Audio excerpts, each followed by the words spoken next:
A veritable cult of personality has developed in Russia, on the most archaic, imperial scale.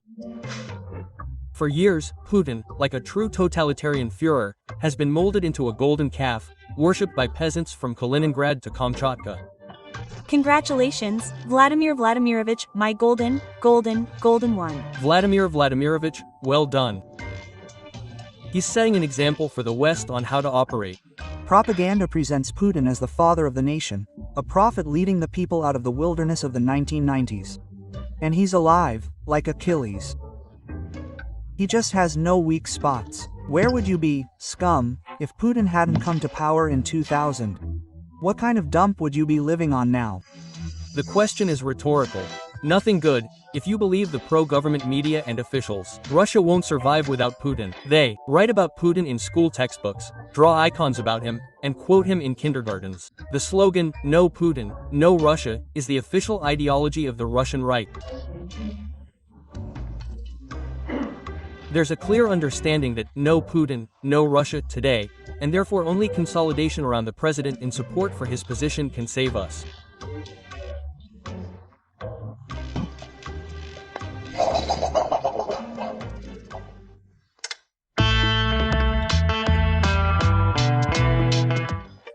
Thinking differently is forbidden. You're immediately an enemy of the people. Because refusing to acknowledge the greatness of a pale moth is tantamount to treason. But this form of state violence has one flaw. An idol cannot be funny. If a leader becomes a laughingstock, the entire structure collapses. As soon as the Führer starts being joked about in kitchens, the cult of personality becomes a joke. This is precisely why the security forces in the swamps are fiercely combating memes and social media posts. This is precisely why, in an attempt to discredit the Ukrainian president, they call him a clown. They say he can't be taken seriously. However, in recent years, Putin has become the world's laughingstock, because that's what he always was.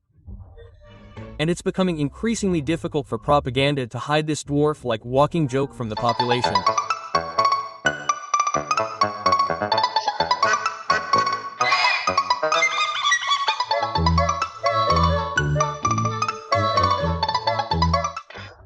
If a clown's main attribute is a red nose with an elastic band, then Putin's is his briefcase.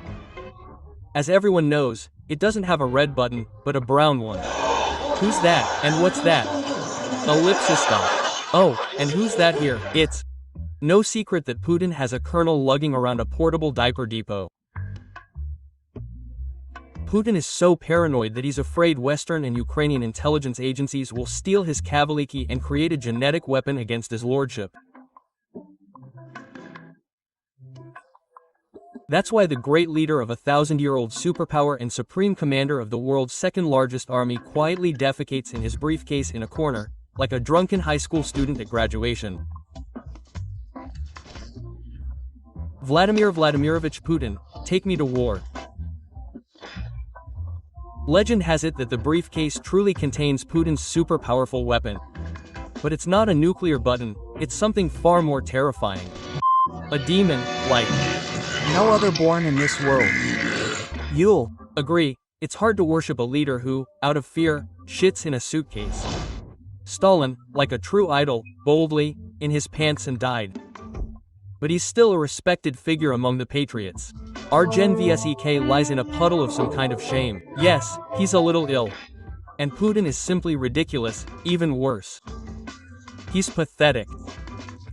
Propaganda, of course, tries to explain that the suitcase actually contains the control panel for the nuclear arsenal, the very red button Putin will press if the red lines are crossed.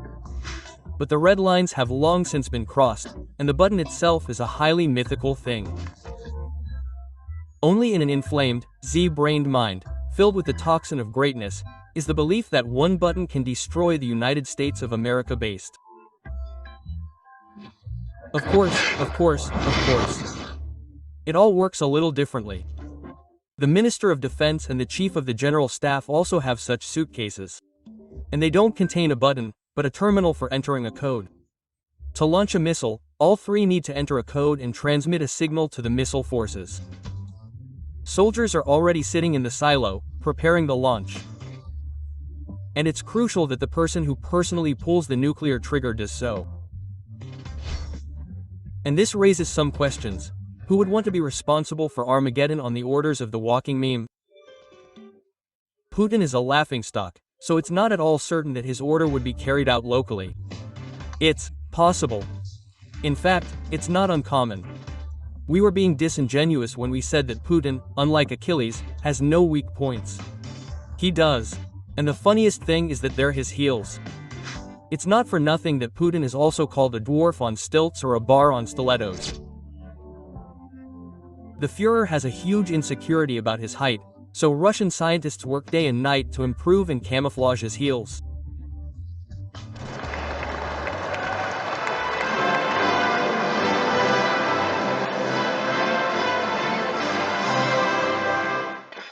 Ironically, it's not the dictator's short stature that makes people laugh, but his ridiculous attempts to hide it.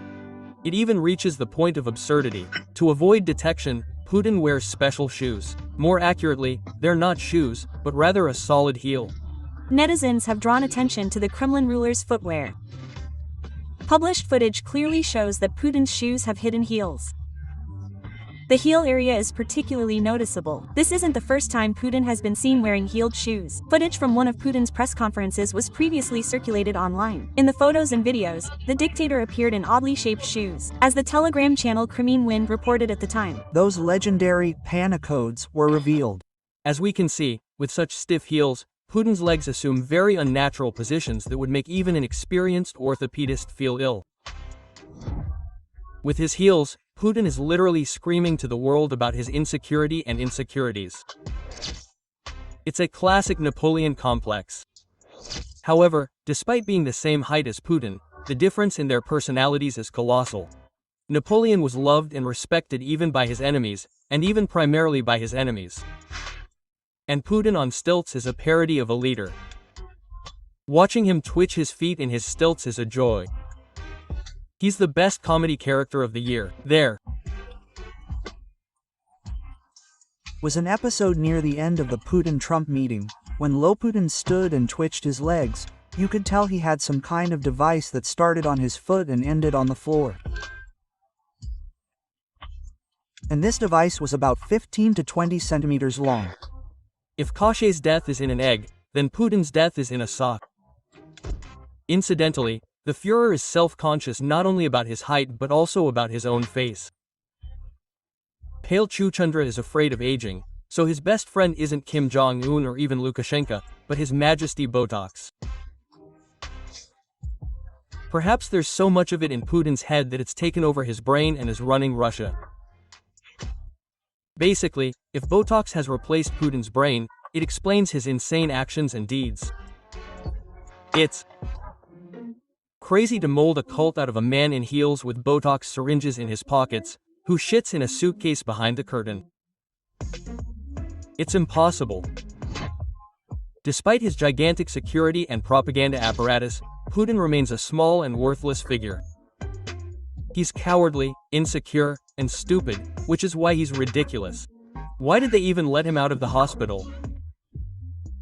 Even the most die-hard patriots are gradually realizing that if they worship such a worthless person, then who are they? We're, like relatives of panarchy. The longer one person rules, the better. Listen, more opportunities to show off yourself, the individual, and how the state is developing. With What? Urine. Imbo. Russia has a long tradition of reverence and admiration for authority. But the serfs can only be kept in check if the leader evokes respect and fear, or at least fear. But as soon as the leaders come up with their first joke, it's time to pack your bags and go to the mausoleum. Remember Nicholas II, when people began joking about the debauchery of Rasputin and the princess, and how the emperor cut brought about the collapse of the empire.